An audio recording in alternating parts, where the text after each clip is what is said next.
na Bible inatuonyesha juu ya upendo na pia juu ya kuogopa. Na nikisoma hapo ninakumbuka kitabu cha Timothy, kuna mahali kimesema ya kwamba we have not been given spirit of fear, but we have been given spirit of love, power and a sound mind. Praise God. Biblia inasema ya kwamba kwa kitabu cha Timotheo ya kwamba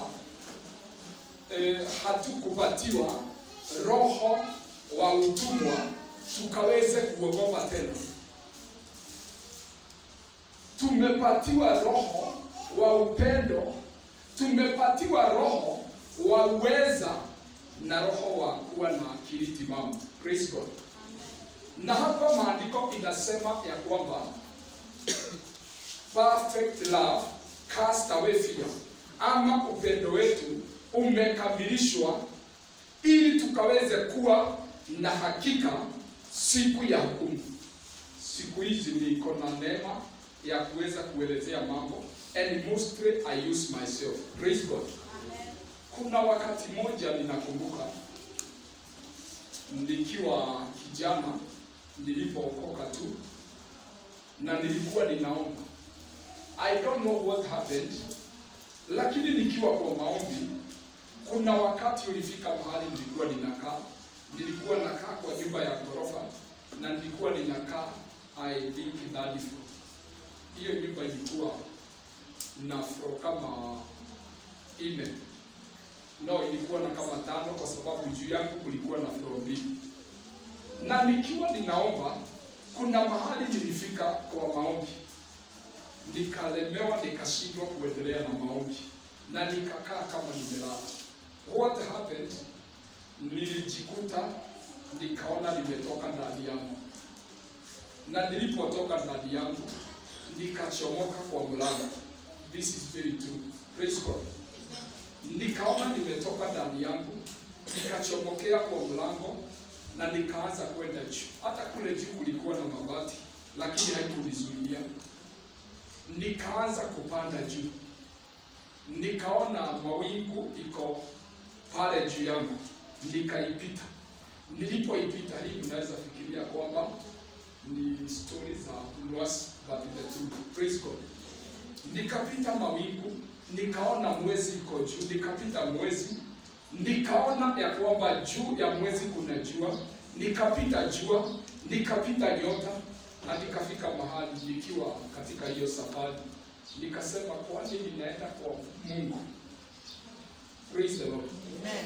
Nikasema kwa nini ninaenda kwa Mungu? Nikaona ya kwamba nikienda huko mimi ni mwenye dhambi, sijui nitaweza kusimama mbele zake namna gani. Katika hiyo safari nilileta shida. Nikisema in the mighty name of Jesus, siendi sahi. Praise the Lord. Nikaleta fujo mpaka safari ikakatika. Ilipokatika nikarudi tena vile niliona nimekuja, nikasikia nimeingia ndani yangu. Na kutoka hapo nikastuka ajabu. Nikauliza what is this? Bwana sifiwe. Nikashindwa hii ni nini? Shida yangu ni kwamba sikuwa na mtu ambaye angeweza kunielezea juu ya visions.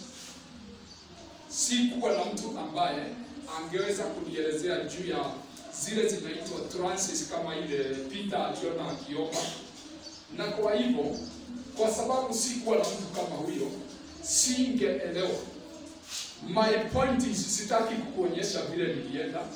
Nataka nikuambie, kwa sababu ya kuogopa ile safari Mungu alikuwa anataka kunipeleka siku hiyo, sikuenda. Kwa sababu niliona ninawezaje fika kwa Mungu na ninasikia niko na tukasoro. Praise the Lord.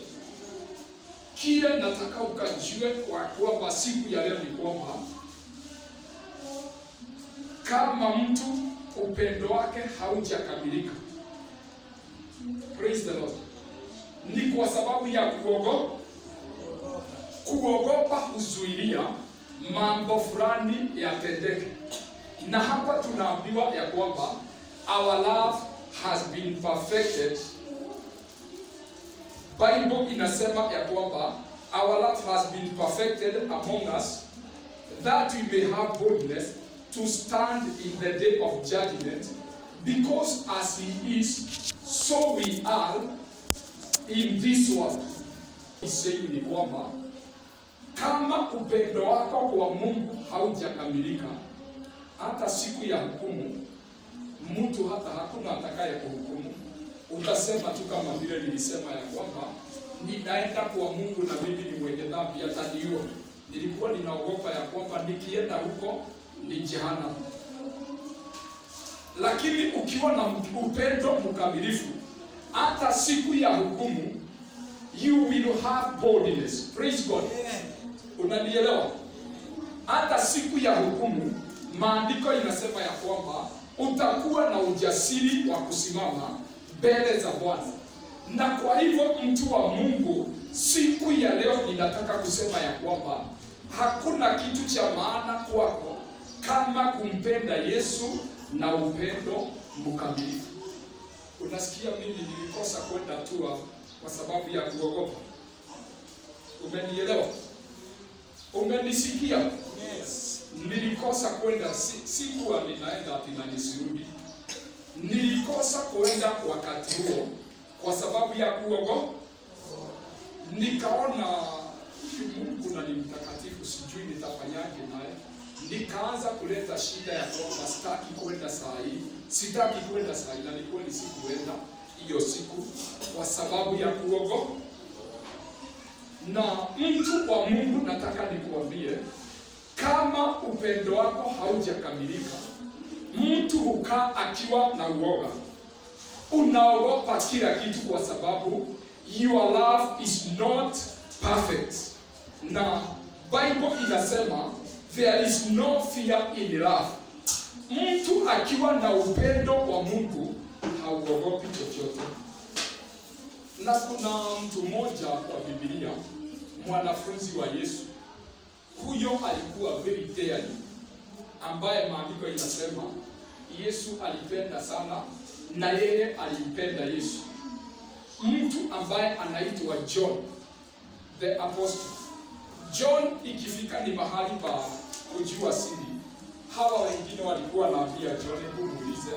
Na John kuna mahali Biblia inasema hata alikuwa analalia kifua cha yeye. Praise God. Si umeshachoma mahali kama hapo? Bwana sifiwe. Hebu nikuulize, wewe kuna mtu anaweza kulalia bila kuogopa?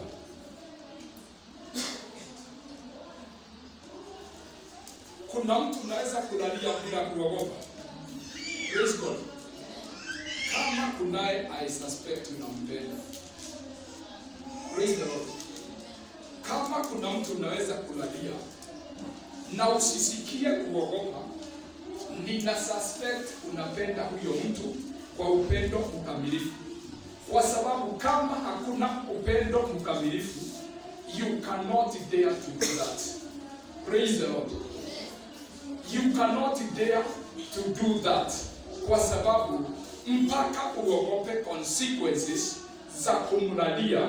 Kwa sababu nataka niseme upendo usipokuwa mkamilifu, utaogopa mambo mengi. Praise the Lord. Ambayo tulipatiwa na Yesu si roho wa kuogopa ama wa kuturudisha tena katika utumwa. Ametupatia roho wa upendo. Praise the Lord. Amen. The Bible in the book of Romans chapter number 5 inasema ya kwamba tunapojaribiwa, kuna siku niliwafundisha hayo, nikasema ya kwamba tunapojaribiwa, maandiko inasema ya kwamba majaribu hutufanya tupate experience hutufanya tupate hope, na maandiko inasema hope does not disappoint us because the love of God has been poured into our hearts by the Spirit of God. Bwana sifiwe. Kazi ya Roho wa Mungu ni kutumwagilia roho ama upendo wa Mungu katika mioyo yetu. Hata ukipitia mambo gani, unasikia tu I still love the Lord. Bwana asifiwe. Hata ukiona mambo gani, unaiona na unasikia upendo wa Mungu ni mkuu kuliko hayo mambo mengine yote. Watu wa Mungu, nataka ukaweze kujua ya kwamba kile ambacho Mungu anahitaji kwa watu wake, you need to love him with the perfect love. Praise God. Amen. Tunafaa kumpenda Mungu na upendo uliokamili. Bwana asifiwe. Wakati Yohana alipopelekwa, na nimesema Yohana alikuwa anapenda Yesu kabisa.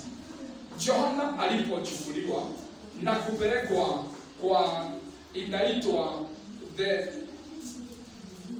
island of Patmos, maandiko inasema ya kwamba he was in the spirit in the day of the Lord.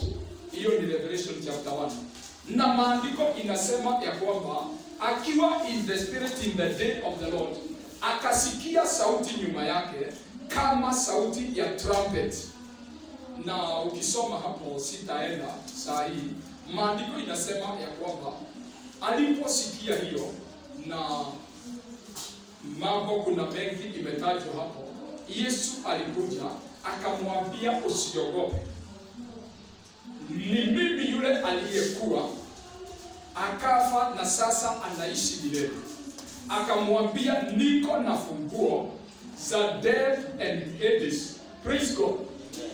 Akaambiwa sasa Yohana usiogope, akaambiwa nataka uandike mambo yaliyokuweko, mambo yaliyoko na mambo itakayokuwa. Wakati Yohana aliambiwa hivyo, kwa sababu ya upendo mkamilifu, ameandika kitabu cha Revelation. Praise the Lord. Ameandika kitabu cha Ufunuo. Bwana asifiwe. Amen. Ameandika hiki kitabu kwa sababu ya kumpenda Yesu. Upendo mkamilifu ukamfanya asiogope yale ambayo anaona, na akaweza kuyaandika. Kama hangekuwa na upendo, I want to assure you, hii mambo hangeiandika. Wakati ambapo tunaona mtu kama Paul akisema ya kwamba I know a man in Christ who 14 years ago was caught up to the third heaven. Na maandiko inasema ya kwamba akaona mambo ambayo haiwezi kuelezeka.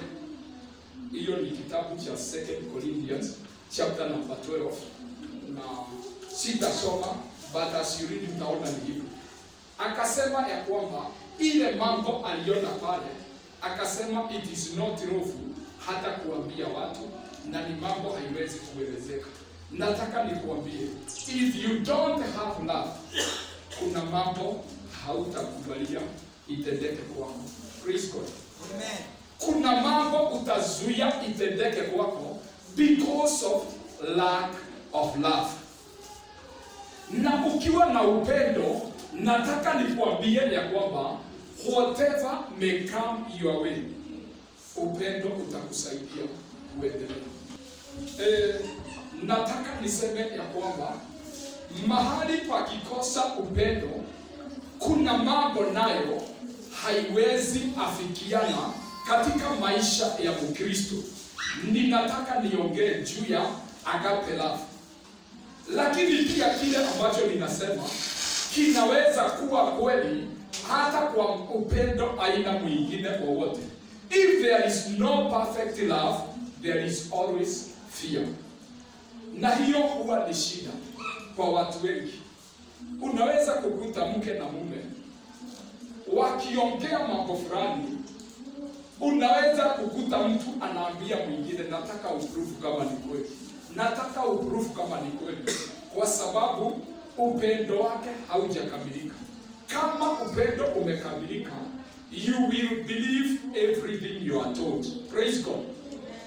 Na siku moja Paul akielezea juu ya upendo, alikuelezea namna hii.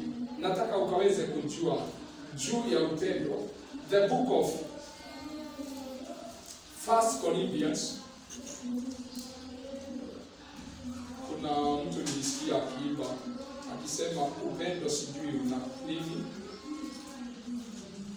kasema nijaposema kwa lugha kushinda malaika, though I speak with the tongues of men and angels, but have not love, I have become sounding brass and a clanging cymbal. That is 1 Corinthians chapter number 13. Na ningetaka nikaweze kukusomea juu ya upendo, na nitasoma tu kidogo. Maandiko inasema mtu mwenye upendo, maandiko inasema love suffers long and is kind. Mtu ambaye ako na upendo, maandiko inasema love suffers long and is kind. Upendo ni mvumilivu, na tena inasema ni mkarimu. Love does not envy. Praise God.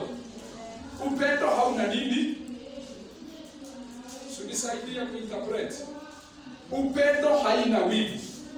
Love does not parade itself, is not puffed up.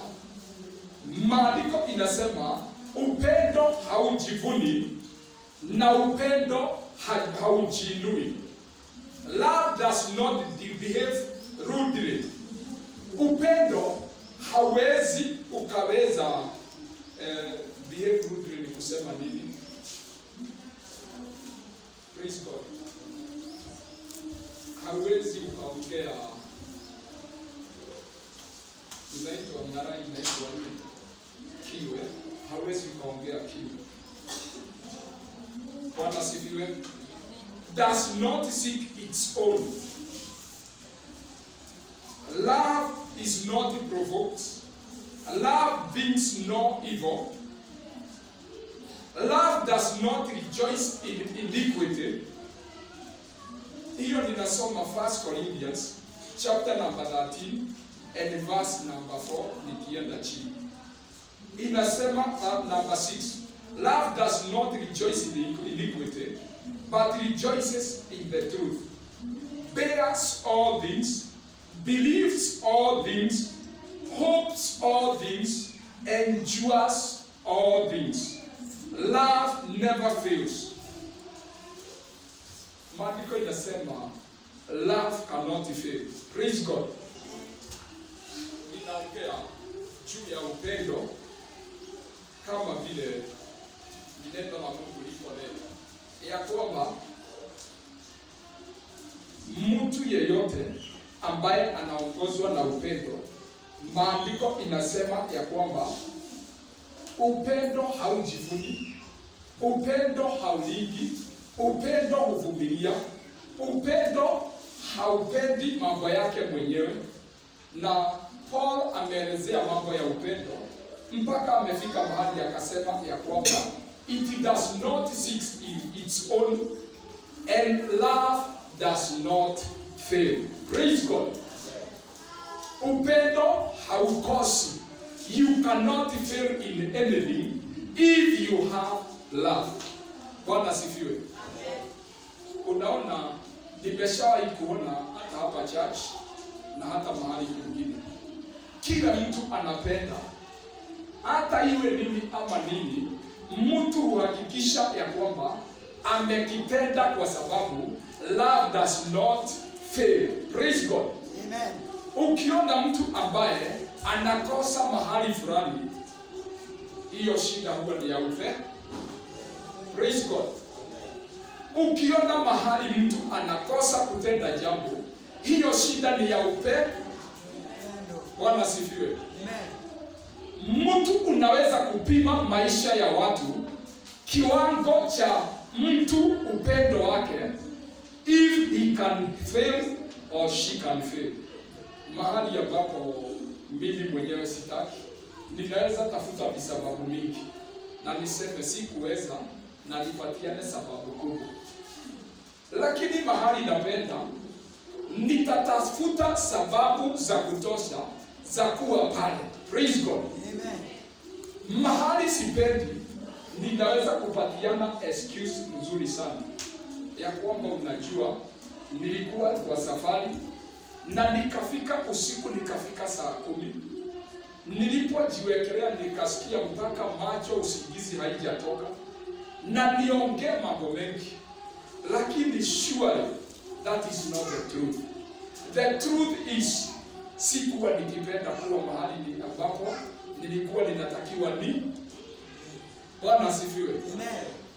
Lakini kama ninapenda, hata kama ni usiku nitatafuta tochi, hata kama ni mahali hatari nitatafuta security mpaka nifike pale.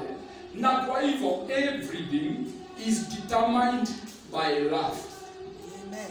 Na maandiko inasema when you have perfect love, even in the day of judgment you will not fear.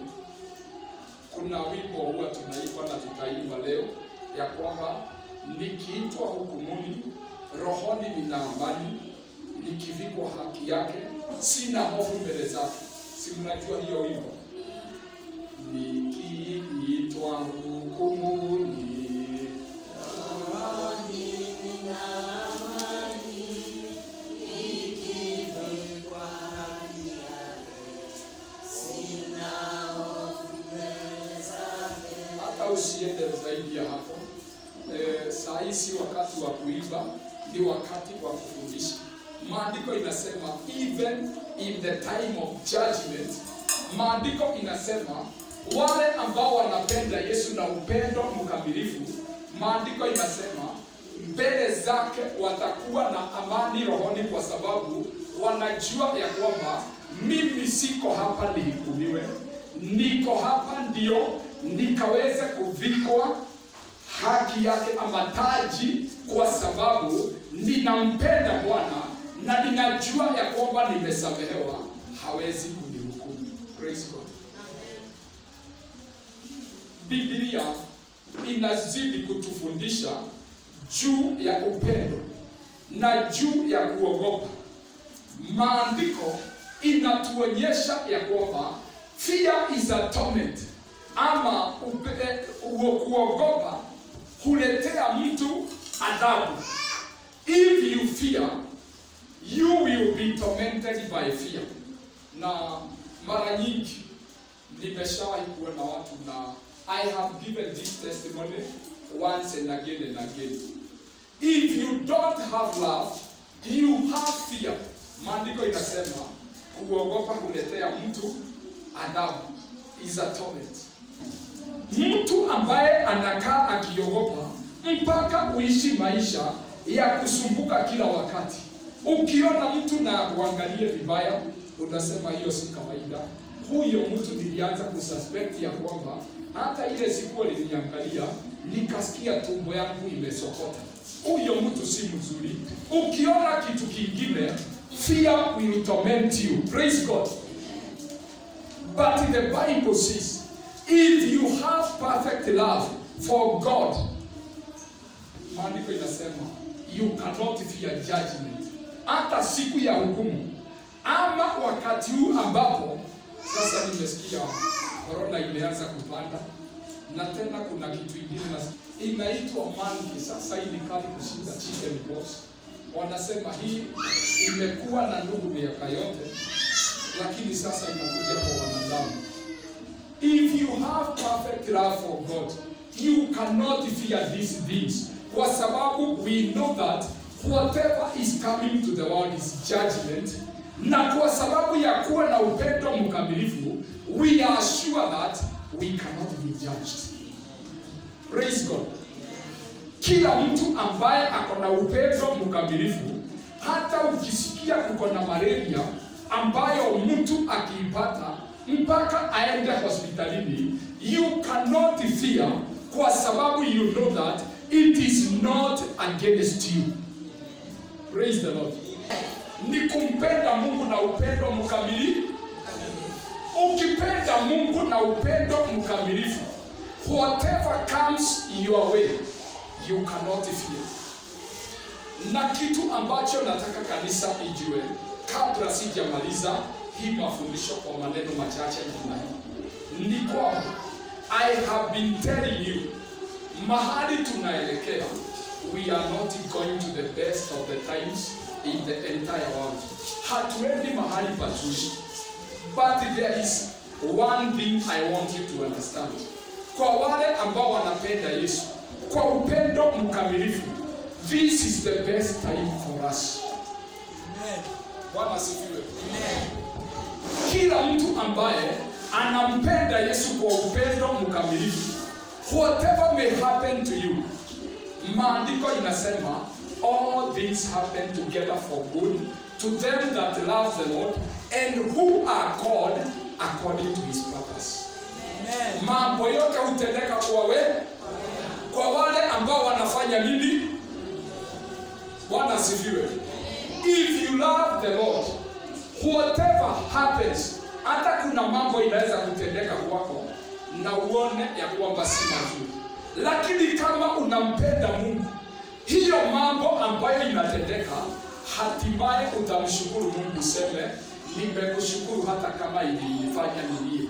Nimekushukuru Mungu hata kama ilinifanya nisikie moyo wangu umeshushwa. Praise God. Amen. Ukiwa unampenda Mungu, whatever happens, you will have a reason to bless the Lord. Kwa sababu unampenda Mungu. Kuna mambo hutendeka na mtu anashindwa kuelewa kwa nini imetendeka namna hiyo. Kwa sababu kulingana na wewe ungetaka ikae vile ilivyo. But if you love God, kuna jambo na kuna mahali anaweza kuguza na usikie ya kwamba nimeumia. But if you love God, the love of God is poured abroad in your heart through the Holy Spirit. Unaendelea tukupenda Mungu na unasema asante Mungu kwa sababu umekubali itende. Kile ambacho ninakuomba Mungu ni kwamba utanisaidia niweze kupitia hapa na nikaweze baadaye kujua kwa nini imetendeka namna hiyo. Unaweza kuwa na rafiki kama unampenda Mungu na Mungu alete separation ambayo haitakuwa tena. If you love God, you cannot suspect ya kwamba hapa Mungu amenifanya madharau. Praise the Lord. I'm telling the church, kama unampenda Mungu, hakuna mahali utafika uambie Mungu umenifanya mbaya hapa. Kwa sababu within no time, you will come to realize ya kwamba kumbe Mungu kuna jambo ulikuwa unataka nisipitie. Kumbe kuna kitu ambacho ulikuwa unanilinda na unanikinga nacho. Praise God. Amen. All things works together for good to them that love the Lord and who are called according to his purpose. Amen. Praise the Lord. Kuna mtu mmoja nasikianga ya kwamba alikuwa mtumishi wa Mungu. And he was a mighty man of God. Alikuwa amehubiri na amemake impact. Na siku moja Mungu tu akamjalia akapata mtoto kijana. Na alikuwa anapenda huyu mtoto sana.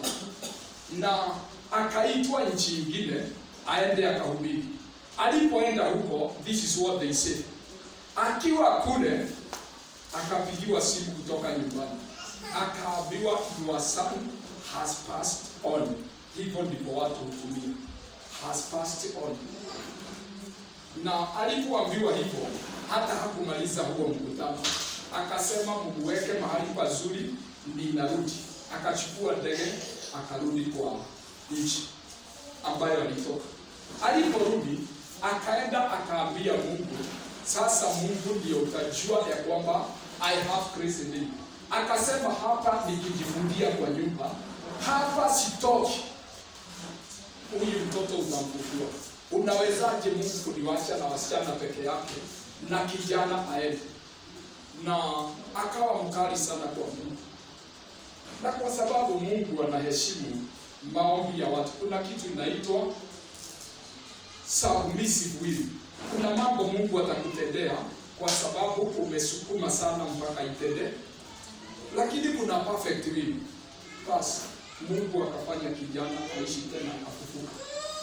Na pastor akaenda akisema mimi ni mtu wa imani kubwa, mimi ni mtu wa imani kubwa, na akaenda mpaka akisema tumhubiri twingine ati mtu anakufa hatuwezi kufua, na so akaendelea. Na it happened, kijana akawa mkubwa. Alipokuwa mkubwa, let me make the long story short, kijana akaanza shida, akaanza kuwa mang'aa, akaanza kupiga watu. Kijana akawa mang'aa kiasi ya kwamba akaanza kuigwa, na baba yake akiambiwa huyu kijana umchunge kwa sababu tutamuua. Na alisumbua baba yake mpaka akafika mahali akaenda mbele za Mungu, akaomba tena, akaomba mpaka ikafika mahali Mungu akaongea naye, akamwambia wacha nikuambie, ama Mungu haambiagi watu wacha nikuambie, anaongea tu maneno kidogo. Kwa hivyo akamwambia, nilijua vile ataishi maisha yake, ndio sababu nikasema nikuondolee asikusumbue ukinitumikia. Sasa itabidi uvumiliane naye vile alivyo. Praise God. Watu wa Mungu, ninaongea juu ya upendo, na siku ya leo kuna jambo ninataka ukalielewe, ya kwamba if you don't have love for God, kuna mipaka utamwekea ya kwamba Mungu, mimi ni wako, but you cannot go beyond here. Utawekea Mungu laini. Ukienda mpaka hapa, ujue ya kwamba you are not my God. You can do that if you don't have perfect love. But if you have perfect love, utajiachilia kwake, umwambie fanya na mimi vile upenda. Bwana asifiwe. Kuambia Mungu fanya na mimi upendavyo ni kumuonyesha ya kwamba because I trust you. Ukisema niende nikahubiri, nitaenda kuhubiri na sitahesabu hasara ya kwamba ati kuna kazi nimewacha, kuna mambo mengine nimewacha, because God I know you are faithful. Hawezi kunituma kule alafu niaibishe. Praise God. Ukipenda Mungu na upendo mkamilifu, kuna wakati Mungu atalikwaya utumie wakati wako kwa maombi, na akwambie ninataka uwe kwa maombi for a certain time, ama muda kiasi fulani, na hautakuwa na shida, kwa sababu mtu ambaye anapenda Mungu kwa upendo mkamilifu, you are very sure ya kwamba hata kama Mungu anataka niwe mbele zake for 40 days, nyumba yako haitafungwa. Anajua niko na nyumba, and because he loves me, I know that because I love him, hawezi kuniachilia. Praise God. Kuna mahali kunaweza fika na Mungu ahitaji mali yako ile uko nayo. Na mtu ambaye anapenda Mungu kwa upendo mkamilifu, hamwezi sumbuana ya kwamba Mungu, hii unajua mahali nilitoa, nikupatie alafu nirudi tu mahali nilikuwa kabla sijakuwa nayo. You will give whatever God needs from you, kwa sababu unajua ya kwamba nikipatia Mungu, God is so faithful ya kwamba hawezi kunipora. Ambia mwenzako, Mungu hawezi pora mtu. Praise God. Mambo ambayo hufanya watu wakose kuona uwezo na nguvu za Mungu katika maisha yao, ile mambo hutufanya tusitumiwe na Mungu, ni kwa sababu ya kukosa upendo mkamilifu. Tunasema sisi ni wa Mungu, lakini ikifika mahali pengine tunamwambia Mungu, mimi ni wako, bora tu usiguze mahali fulani. Praise God. Can you remember Jeremiah? Can you remember Ezekiel? Ezekiel siku moja aliambiwa na Mungu, ujue ya kwamba nitaua mke wako na usilie. Na ni Mungu anamwambia. Umeshawahi kusoma mahali kama hapo? Praise the Lord. Akaambiwa nitaua mke wako na usilie, na hata usivae mavazi ya mtu anayeomboleza. Kama haupendi Mungu, utamwambia leo ndio tunatokana, especially kama umetoka Kikuyuni. Praise God. Bwana asifiwe. Kama umetoka Central utamwambia leo ndio tunatoka. Bwana asifiwe. Na kama umetoka mahali pengine utatumia Kiswahili sanifu useme leo ndio nataka tuachane. Tunafanya taraka leo kwa sababu umeenda too much. Praise God. But if you love God with the perfect love, hakuna kitu utamzuilia. Hakuna jambo utamzuilia. Na ninataka nikuambie, Mungu kuna mambo hatafanya na wewe kama upendo wako si mkamilifu. Nimeanza kwa kukupatia ushuhuda wangu ya kwamba kuna safari nilikuwa napelekwa hiyo siku, na kwa sababu ya shida yangu mimi mwenyewe ya kwamba upendo wangu haukuwa mkamilifu, sasa ikafika mahali nikakanyanga hiyo safari, nikasema siendi. Ninakujua Mungu ni mtakatifu, na nikikuja kwako nikiwa vile nilivyo unaweza kunitupa jehanamu. Kwa hivyo nikasema ufikishe hawa. Praise God. It is very true. Nilikuwa nimeenda mpaka nikaona nyota sasa ziko chini. Sasa mimi ukiniuliza mbinguni iko wapi, nitakuelezea vizuri kwa sababu nilienda mimi mwenyewe, sikuambiwa. Praise God. Amen. Ninakuambia mpaka hapo kwa sababu I want you to understand something, some spiritual truth. Praise God. Mambo ya Mungu, nataka niseme pasipokuwa na upendo. Upendo, maandiko inasema ya kwamba hata ukifika hukumuni you cannot fear. Ukifika mahali kama John alienda pale Patmos, ukienda kuonyeshwa mambo ya mbinguni, you cannot fear. Praise God. Ukienda ukiwa na upendo mkamilifu, kuna mambo ambayo Mungu atahitaji ukaweze kuijua, ukaweze kuifahamu, mambo isiyo ya kawaida. If you don't have love for God, you may not reach certain levels in your life. Praise God. Amen. Kuna level ambazo hauwezi fika, kwa sababu kuna wakati Mungu atakwambia nataka uende mahali fulani, sitaki uchanganyane na watu, nataka ukae ukiwa mtu separated, na kwa hivyo uwe unakaa peke yako. Mungu huambia watu hivyo, ningetaka ukae peke yako, usiwe mtu wa kutembea na watu sana.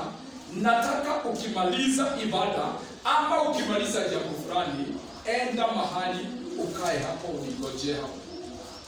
Na sasa kama upendo si mkamilifu, si utakaa siku moja na siku ya pili waambie Mungu unaniharibia wakati. Wala sikiwe. Si unajua mtu anaweza kuambia Mungu unaniharibia wakati. Sasa niko na best friend, sijamuona jana, sijamuona leo, na hata kesho sijui kama tutaonana, na naenda mahali fulani, uambie Mungu sasa ni mimi ninakupangia masaa. Utaningojea kwanza nimalize shughuli zangu. Praise God. But if you love God, whatever He tells you, you will do that. Praise God. Na kama unapenda Mungu, ukiona anakuelekeza kwa njia fulani, utakubali tu. Nimesema ya kwamba upendo ukiwa mkamilifu, kuna mambo mtu hufanya isiyo ya kawaida. Wala sifiwe. Na nimesema John kwa sababu ya upendo alikuwa analalia Yesu, na akimlalia anamuuliza niambie ni nani huyo atakusaidia. Naye Yesu anamwambia yule ambaye nikiweka mkate kwa asubuhi ataweka pamoja na. John anaambia hao wengine nimejua ni nani. Bwana sifiwe. Kwa sababu alikuwa anasema muulize ni nani. Hawakuwa na ujasiri kwa kuuliza Yesu kwa sababu ya shida yao na upendo kwake. Siku ya leo nikimaliza mafundisho ya siku ya leo, nataka nikienda kuomba na wewe, I want you, kama vile nimefundisha, ningetaka ukajipime upendo wako kwa Mungu ni kiasi gani. Upendo wako kwa Mungu umefika level gani? Nikuulize mtu wa Mungu, umejipeana kabisa kwa Yesu pasipo kuogopa any other consequences, ya kwamba nikiokoka nitashukiwa na watu, nitachekelewa na watu. Unajua mtu akipenda yule mwingine, people don't mind anything. Praise God. Amen. Si mnajua mambo ya upendo? Mtu akipenda yule mwingine haogopi watu wengine, anasema tu nimempenda, na ninasema upendo wa wanadamu. Ukipenda mtu, hata watu wajaribu kukuambia namna gani, huwa unasema vile alivyo nimemkubali. If you don't have perfect love, utakuwa shida na upendo. Nikimaliza ndio upendo wako kwa Mungu umefika kiasi gani? Umejitoa kwake kabisa, umeyatoa maisha yako kabisa kwa Mungu. Upendo wako kwake ni mkamilifu. Wakati unasimama mbele za Bwana, huwa kuna kitu unaogopa, ya kwamba ninaogopa kuwa mbele zake kwa sababu ya haya na yale. Upendo wa Mungu unaweza kukufanya ufanye mambo isiyo ya kawaida. Unaweza kukufanya utoe matoleo isiyo ya kawaida. Unaweza kukufanya ujitoe sacrifice isiyo ya kawaida. How much do you love God? Siku ya leo, I encourage you, ukapende Mungu kwa moyo wako wote, kwa nguvu zako zote, na kwa mawazo yako yote. This is what the Bible says. Love the Lord your God with all your heart, with all your mind, and with all your strength. Usipende Mungu upende nusu. Na ukimpenda Mungu namna hiyo, naye Mungu atakuonyesha upendo, kwa sababu Mungu analiprocate upendo ule unaompenda. Kama hakuna upendo mkamilifu, kuna mambo ambayo hautakubalia Mungu afanye na wewe. May God bless you. May God strengthen you unapoendelea kumpenda Mungu. Nikienda kumaliza siku ya leo, ningetaka kama uko hapa na haujawahi kumpa Yesu moyo wako, kama vile tumeambiwa you love him with all your heart, omba hili ombi na kumpokea Yesu ndani ya moyo wako. Sema, Bwana Yesu, naja kwako, ninakupokea siku ya leo, nakupenda siku ya leo. Ingia ndani ya moyo wangu Bwana, ukawe Mwokozi na mkombozi wa maisha yangu. Nisamehe dhambi, nisamehe maovu na makosa ambayo nimetenda. Nioshe kwa damu yako ya thamani. Na Yesu Kristo, kama vile ulivyonipenda, niwezeshe kukupenda kwa moyo wangu, kwa mawazo yangu na nguvu zangu zote. Ninaomba siku ya leo, nisaidie niwe na upendo mkamilifu kwako. Nawe Yesu Kristo ukaweze kuniinua na ukanibariki. Kwa jina lako kwa Yesu Kristo nimeomba na nimeamini. Nataka nikaweze kuomba na wewe ambao umeomba hilo ombi, na mtu mwingine yoyote aliye hapa. Let us pray. Baba Mungu, katika jina la Yesu ninakuita na ninakuomba, kwa sababu neno lako limesema ya kwamba kwa maana jinsi ulivyoupenda ulimwengu ukamtoa mwanao wa pekee, ili yeyote amwaminie asipotee, awe na uzima wa milele. Bwana, kwa sababu ya upendo wako kwetu, nasi tukiwa mbele zako na tunakupenda Jehova, tunakuomba kila mmoja ambaye ni mgonjwa, kwa sababu ya upendo wako kwetu ukawaponye magonjwa. Kwa sababu Mungu wa upendo wako kwetu ukakomboe watu wako. Yeyote ambaye amefungwa na shetani, Baba, ninaomba ukawaweke huru katika jina la Yesu Kristo. Jehova, kila ndoto mbaya ambazo zimekuwa zikisumbua watu wako kwa sababu ya kuogopa, siku ya leo tunapoendelea kukupenda, tuazikemea zikaondoke maishani mwetu. Baba, kila wakati tukakumbuke ya kwamba upendo wako umetuzunguka.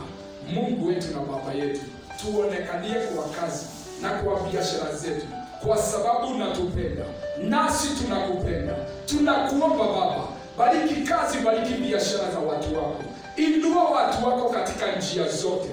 Mungu, kwa sababu ya kutupenda nasi kwa sababu ya kukupenda, tunapoendelea kukutumikia na kile ambacho umetubariki nacho, Baba, ninaomba ukatuongezee zaidi. In the name of Jesus Christ.